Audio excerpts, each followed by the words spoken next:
नमस्कार दोस्तों, स्वागत है आपका आपके अपने चैनल जेवी एकेडमी पर। मैं हूं ललित पाठक और आज हम प्रयास करेंगे कि जितना भी आपका लेखपाल से संबंधित, ग्रामीण परिवेश से संबंधित जो डाटा है आपके पेपर में आता है, बैक ईयर पेपर से जो क्वेश्चन अभी तक आपके पेपर में लगे हैं, उनसे संबंधित जितना भी आपका तथ्य था मैंने एक ही बोर्ड पर समाहित किया है, प्रयास किया है। तो चलिए बिना देर करते हुए इसे पढ़ना शुरू करते हैं और इसे एनालाइज करेंगे, समझेंगे।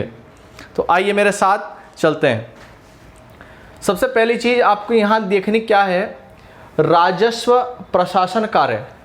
राजस्व प्रशासन के कार्य हम देखेंगे, ठीक है। राजस्व प्रशासन कार्य, आपको कुछ अधिकारियों से संबंधित आपको क्वेश्चन यहाँ से क्या पूछता है कि इन अधिकारियों को क्रम से लगाइए, ऊपर से नीचे के क्रम में लगाइए। तो ध्यान दीजिए, राजस्व प्रशासन या राज्य के अंदर जो राजस्व प्रशासन के कार्य होते हैं जिले वाइज वो बटे होते हैं। जिले के अंदर जिलाधिकारी होता है, साफ साफ यहाँ लिखा हुआ है जिलाधिकारी। देखो क्रम है, जिलाधिकारी जिसे आप डीएम कहते हो या कलेक्टर कहते हो। जिलाधिकारी, जिलाधिकारी के नीचे होता है उप जिलाधिकारी।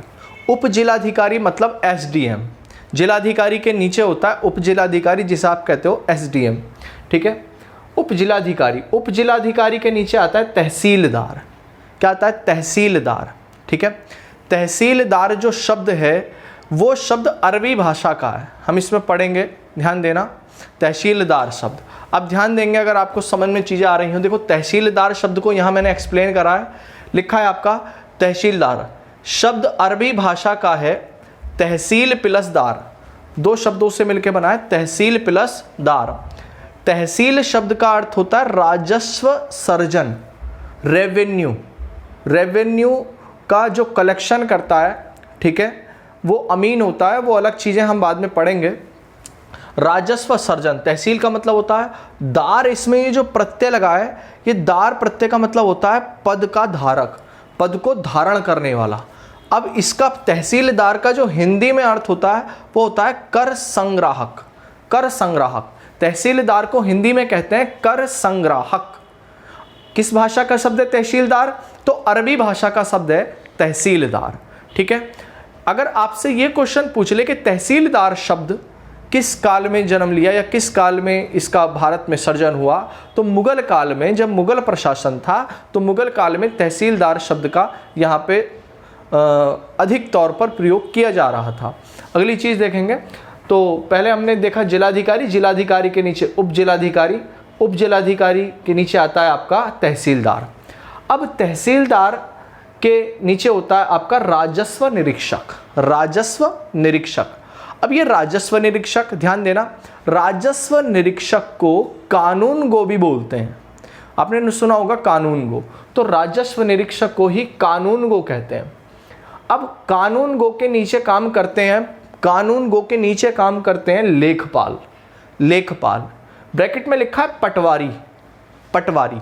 अब ध्यान से सुनिए जरा, कानून गो या राजस्व निरीक्षक, इसके नीचे काम करते हैं लेखपाल। लेखपाल को पटवारी भी कहा जाता है। अब ये नाम पटवारी कहाँ से आया, तो ध्यान से सुनिए और समझिए। एक शब्द है पट्टा। पट्टा यानी भूमि का एक टुकड़ा, खेत का एक टुकड़ा, पट्टा।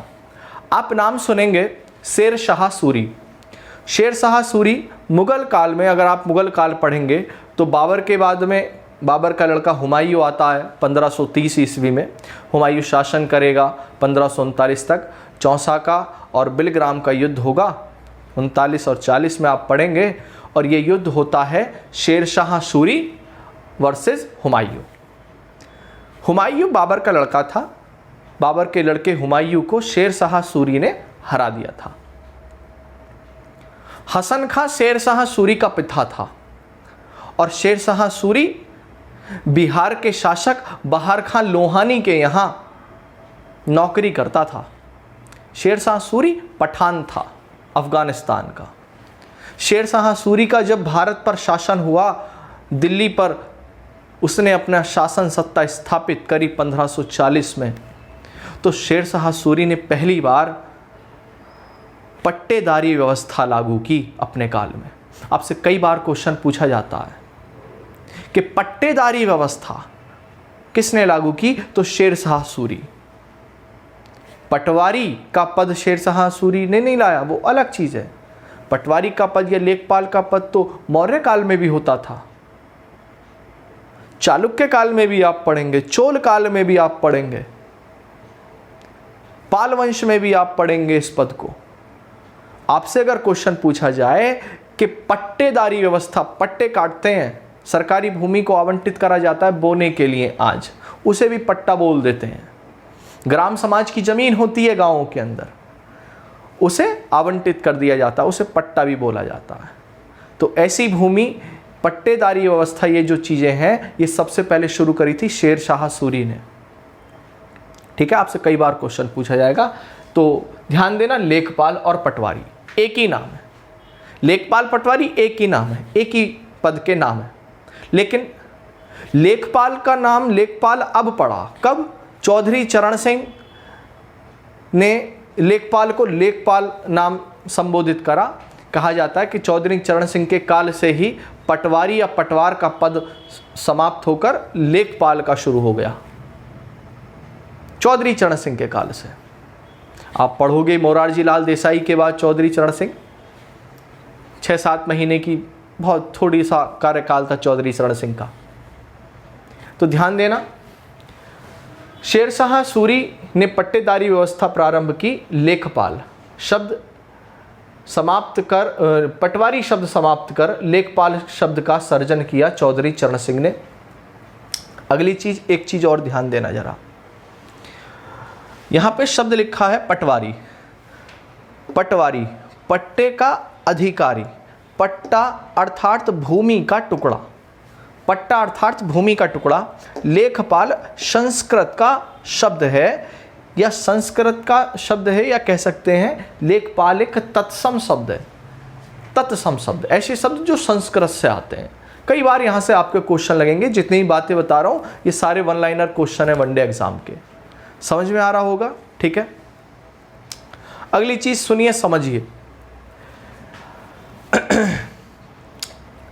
उत्तर प्रदेश जोत चकबंदी अधिनियम, देखिए 2 अधिनियम है, अलग अलग अधिनियम है, ध्यान दे लेना, एक सेकेंड। हाँ देखो जरा, उत्तर प्रदेश जोत चकबंदी अधिनियम, जोत चकबंदी अधिनियम 1953, एक तो ये है। दूसरा चकबंदी का जो अधिनियम है 1953। उत्तर प्रदेश भू राजस्व अधिनियम 1901, उत्तर प्रदेश भू राजस्व अधिनियम 1901। इस अधिनियम की धारा है 23, धारा 23।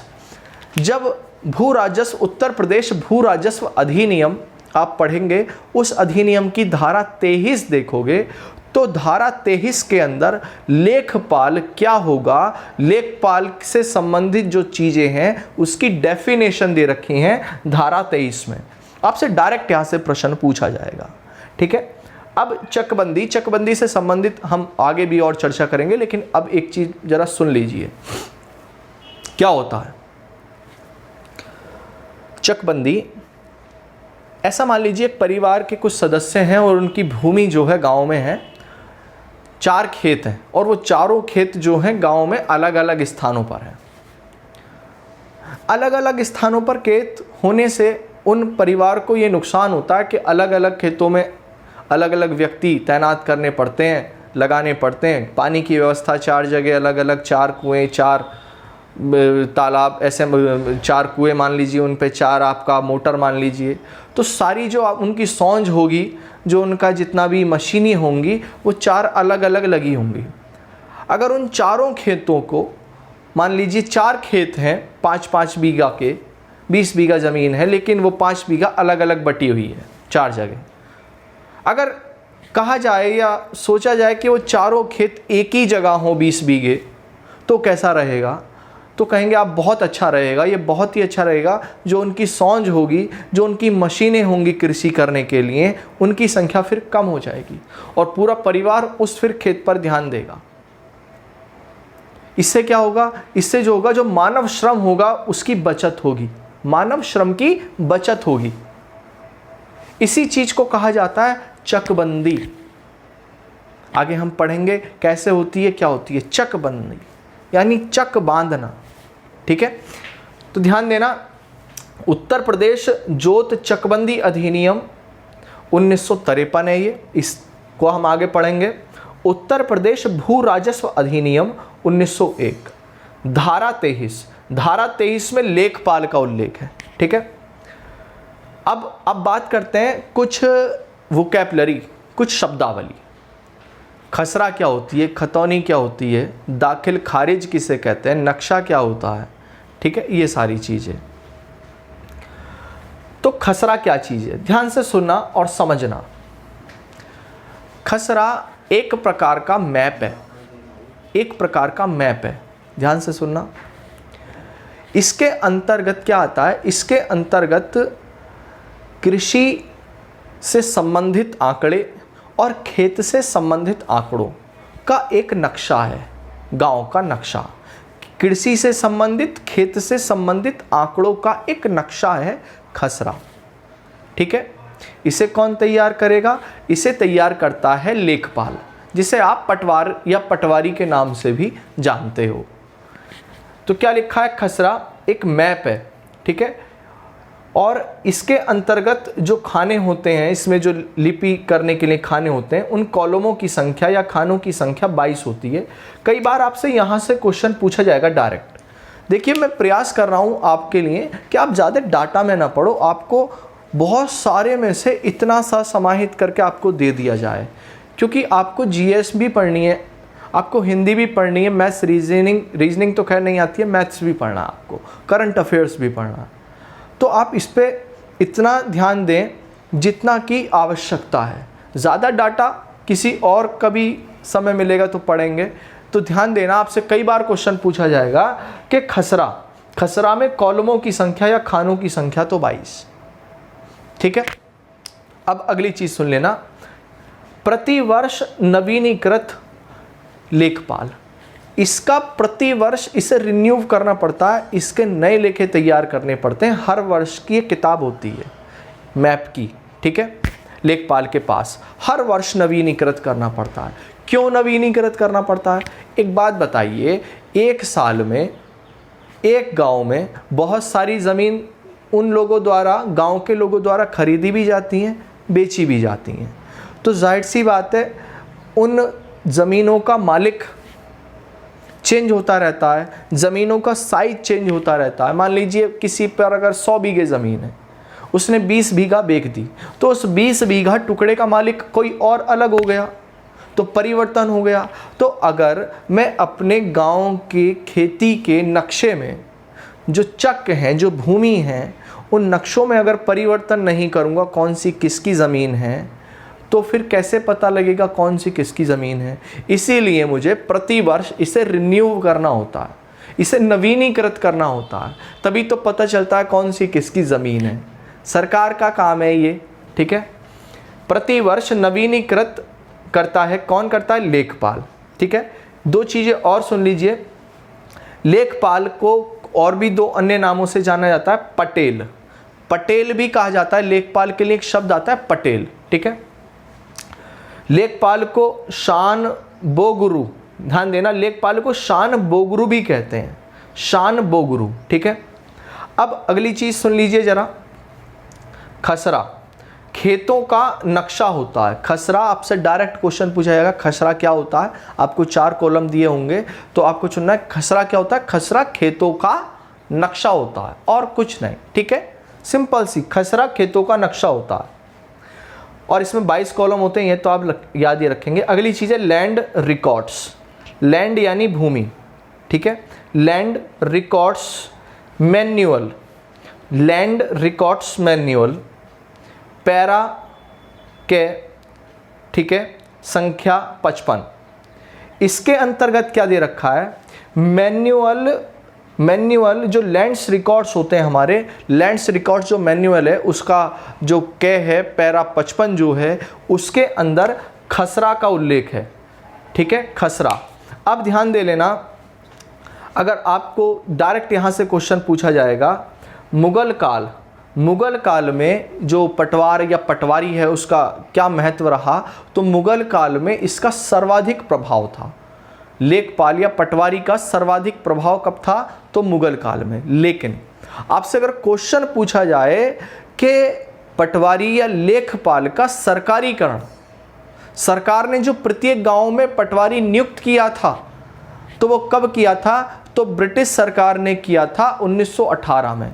आप डायरेक्ट देख रहे हैं यहाँ, ब्रिटिश काल से जो है पटवारी का सरकारीकरण हुआ 1918 में। प्रत्येक गांव में एक लेखपाल नियुक्त किया गया, 1918 से ये कार्य हुआ ब्रिटिश काल में।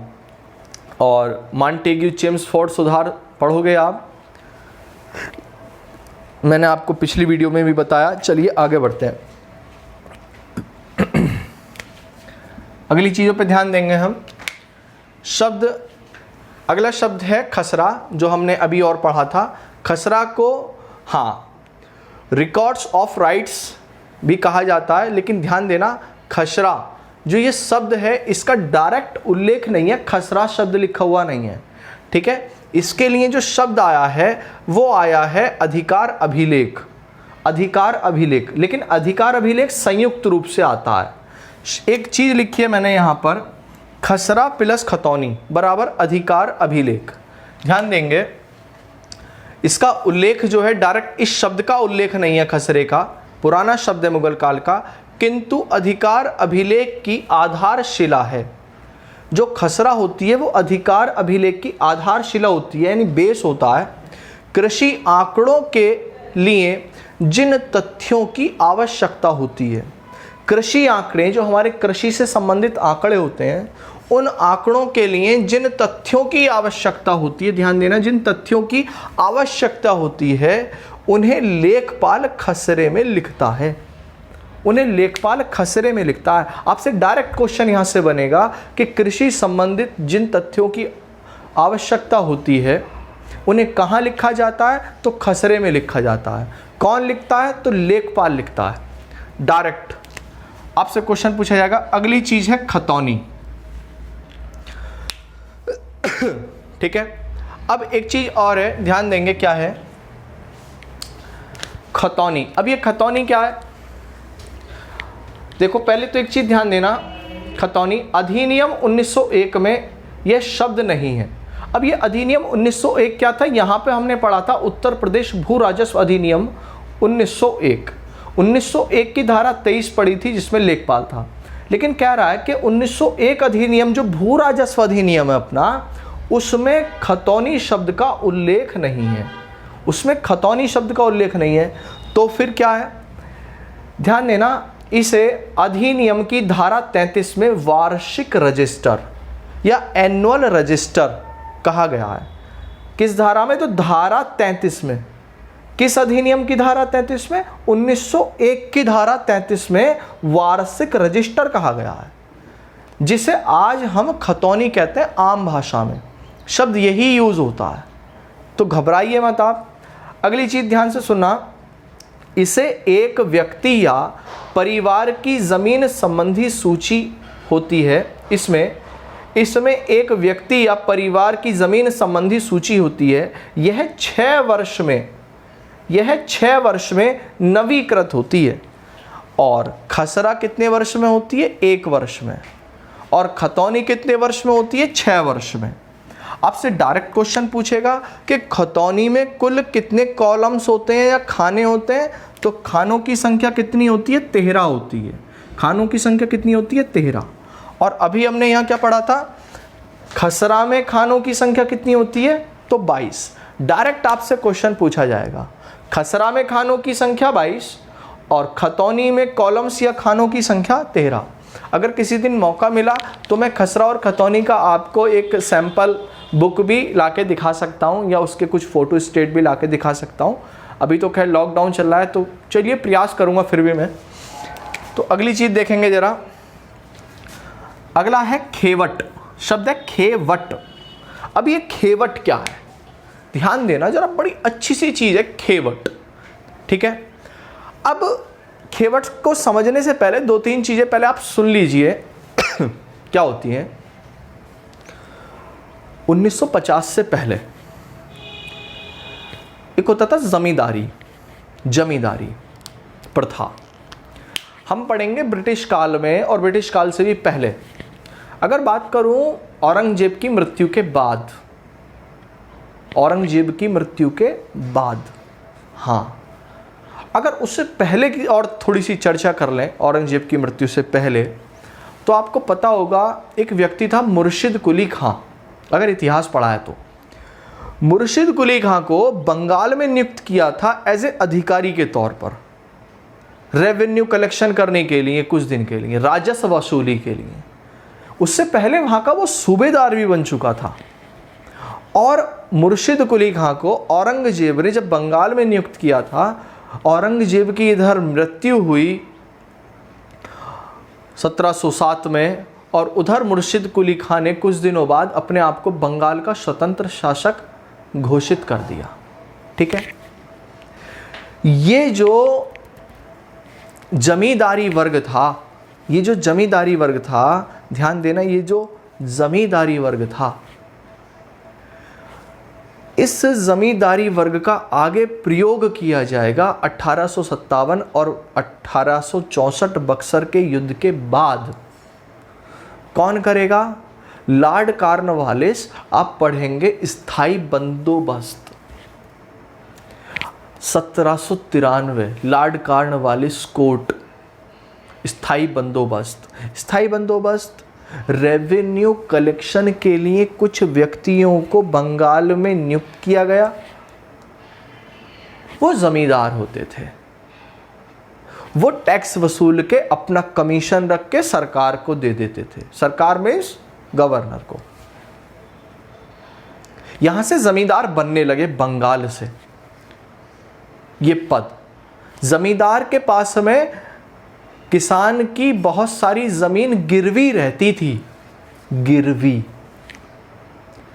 उस जमींदार की जो किताब होती थी जिसमें किसान को दी गई रकम, उधार रकम, ऋण पर, लोन पर जो रकम दी गई होती थी, उसका नाम, पता, पिता का नाम इत्यादि, खेत, सारी चीजें लिखी होती थी, रकम लिखी होती थी।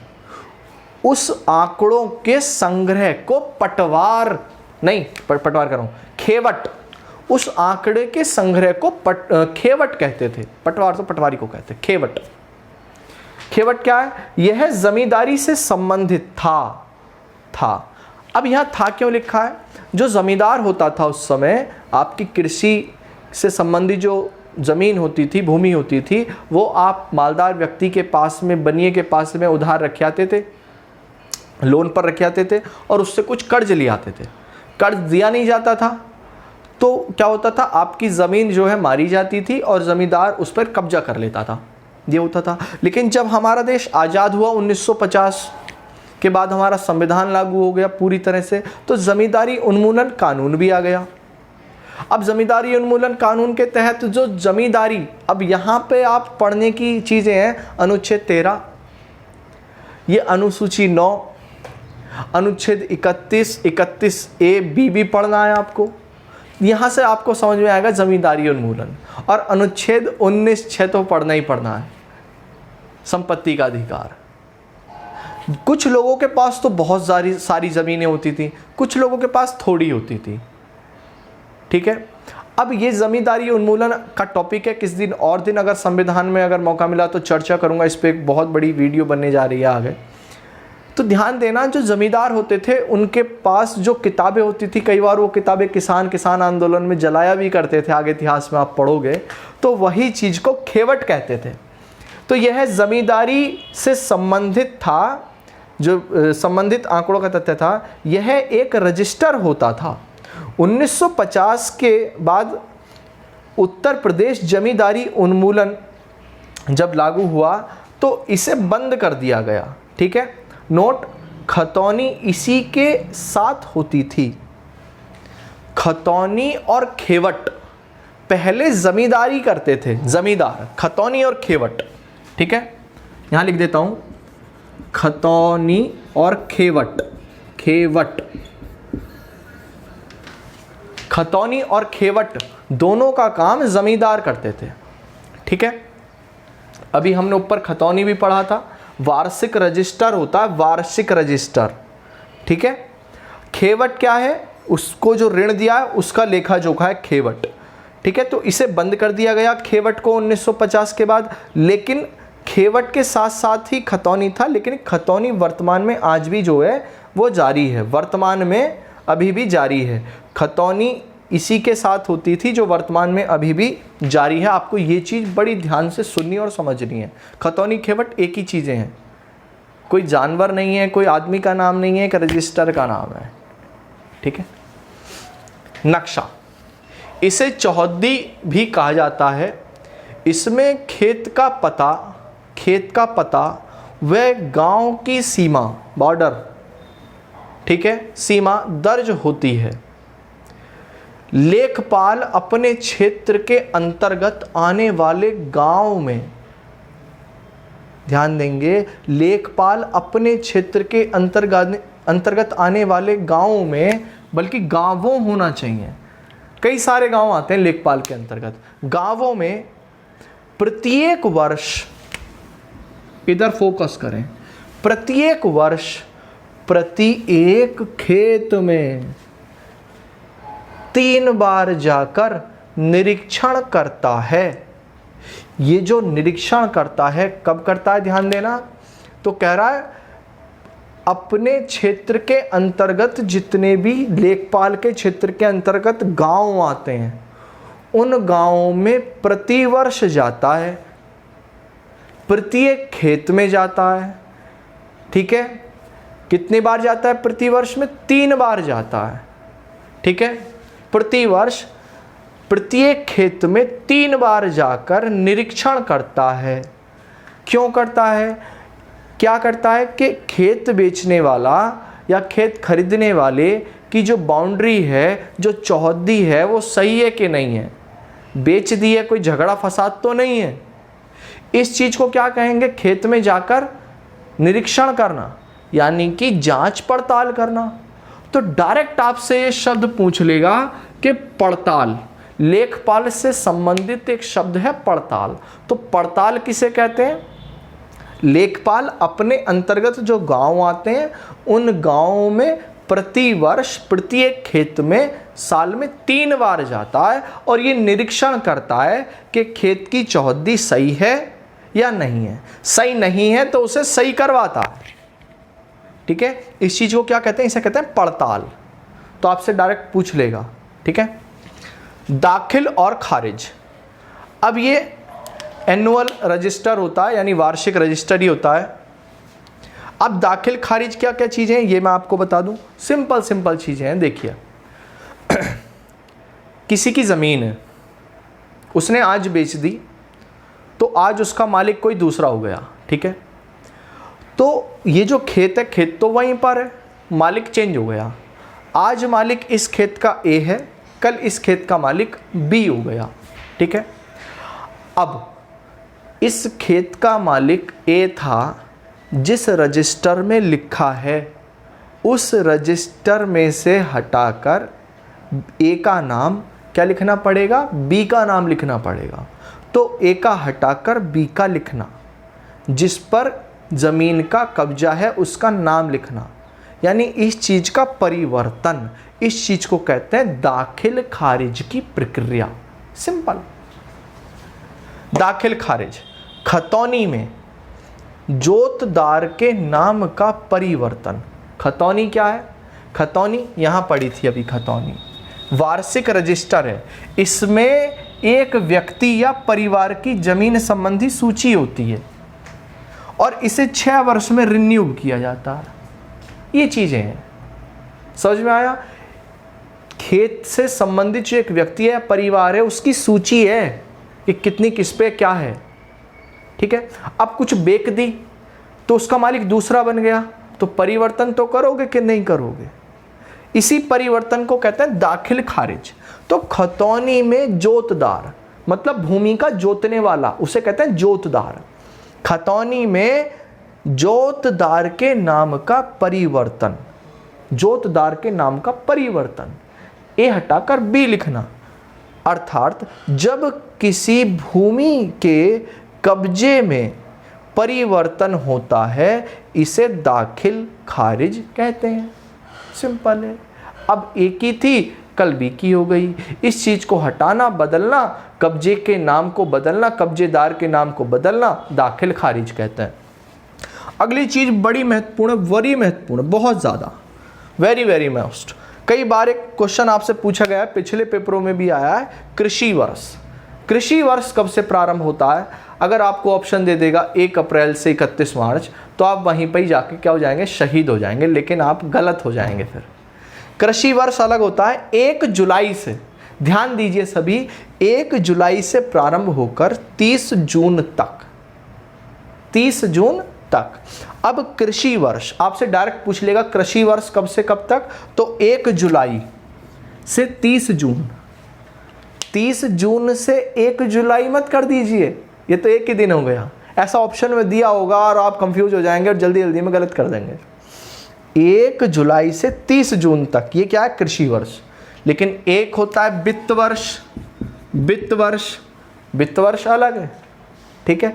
और हर राज्य सरकारों का अलग अलग भी होता है। अभी मध्य प्रदेश ने अपना वित्त वर्ष चेंज भी किया है, भारत सरकार का वित्त वर्ष अलग है। ये कृषि वर्ष है, और कृषि वर्ष को फसली वर्ष भी कहते हैं। ध्यान देना इधर, कृषि वर्ष को फसली वर्ष भी कहते हैं। आपसे क्वेश्चन यहाँ से पूछा जाएगा कि कृषि वर्ष या फसली वर्ष, आपसे क्वेश्चन पूछ लेगा फसली वर्ष कब से कब तक होता है, तो आंसर डायरेक्ट 1 जुलाई से 30 जून, बस समाप्त। अमीन, अब एक छोटा सा पद होता है अमीन, एक डायग्राम में अगले वीडियो में और सारे तथ्य लाने जा रहा हूँ मैं, उसे पढ़ाऊंगा। अमीन का क्या कार्य होता है, भू राजस्व की वसूली। अमीन का कार्य होता है टैक्स, रेवेन्यू कलेक्शन, वसूली करना, ठीक है। खसरा प्लस खतौनी को कहते हैं अधिकार अभिलेख। अगली चीज तहसीलदार शब्द, ये हमने शुरू में पढ़ा था। तहसीलदार शब्द अरबी भाषा का शब्द है, तहसील प्लस दार, 2 शब्दों से मिलकर बना है। तहसील का अर्थ होता है राजस्व सर्जन या संग्रह, और दार पद को धारण करने वाले को कहते हैं। तो तहसीलदार शब्द का हिंदी में मतलब होता है कर संग्राहक। तहसीलदार शब्द अरबी भाषा का शब्द है, तहसीलदार को हिंदी में कर संग्राहक कहते हैं। इतना समझ में आया होगा। पटवारी, ये पटवारी मैंने आपको बताया, और ये पटवारी शब्द जो प्रभाव में आया था ये शेर शाह सूरी के काल में आया था। पट्टेदारी प्रथा ही उसने प्रारंभ की थी। और तो उम्मीद करता हूँ आपको वीडियो अच्छी लगी होगी, समझ में आई होगी। अपनी प्रतिक्रिया दे दीजिए, लाइक कमेंट शेयर का तो इतना तो राइट है कि नहीं है। बहुत सारे डाटा को कलेक्ट करके आपको देने में बड़ी मेहनत सी लगती है। तो चलिए स्क्रीनशॉट भी ले सकते हो इसका।